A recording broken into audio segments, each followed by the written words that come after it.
Okay, Nate. Um, could you please tell us what you envision alien life forms would be like?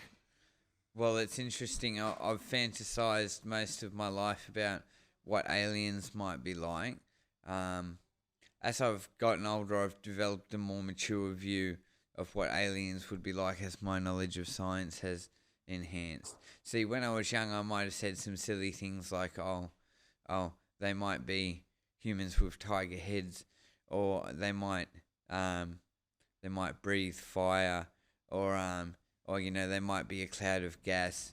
They might just be particles. What I realise now is, you don't just say silly things about what aliens will be like. Someone said to me the other day, they could be totally different because the laws of physics are different on their planet, and that's where I wanted to pull him up, but I didn't bother because I didn't want to get into the debate. But no, the laws of physics are the same everywhere, and the laws of nature are the same everywhere.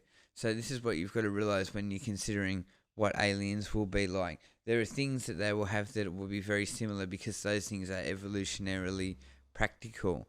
For example, having an opposable thumb means that you can grip tools. So if you have fingers and you have a thumb, it's more efficient.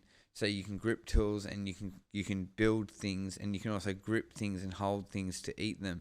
So evolution will take this path towards five fingers, 4 fingers and a thumb with an opposable thumb, because evolution works off what's practical and what's effective is what causes certain things to evolve. So, the other thing is having 2 legs, a torso, 2 arms and a head is very practical. It's very practical to walk upright.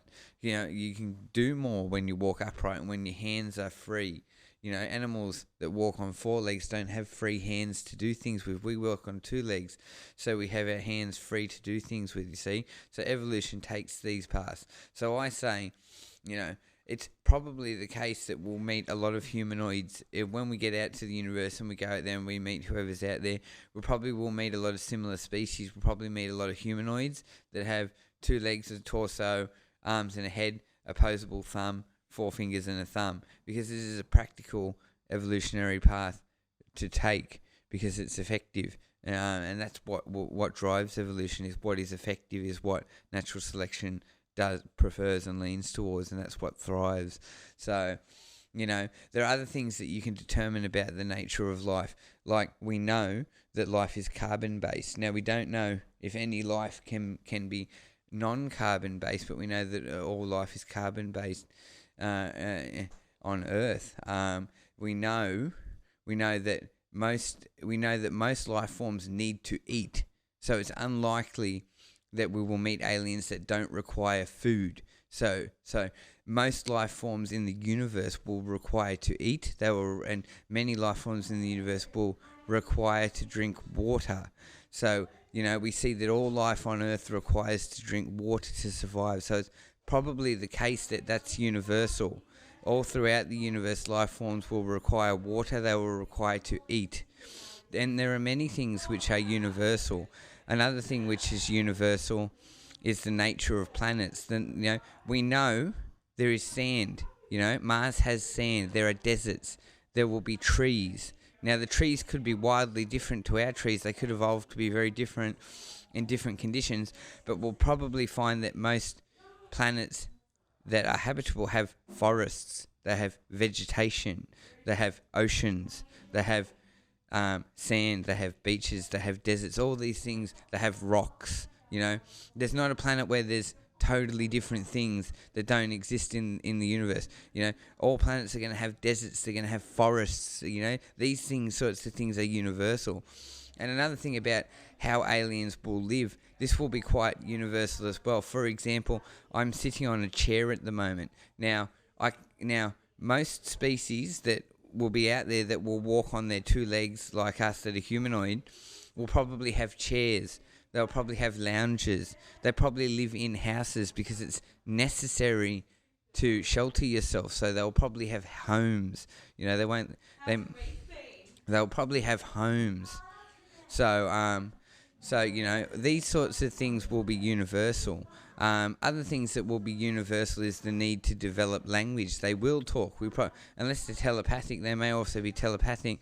But most species will have language. The most developed species will have language. So there are all these things that we can determine will probably be universal for many species. Now, that's not to say that there won't also be species that are drastically different from us.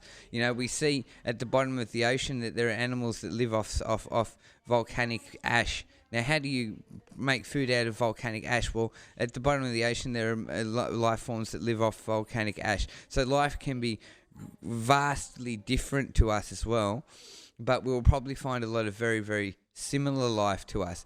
We'll probably also find that similar technology develops.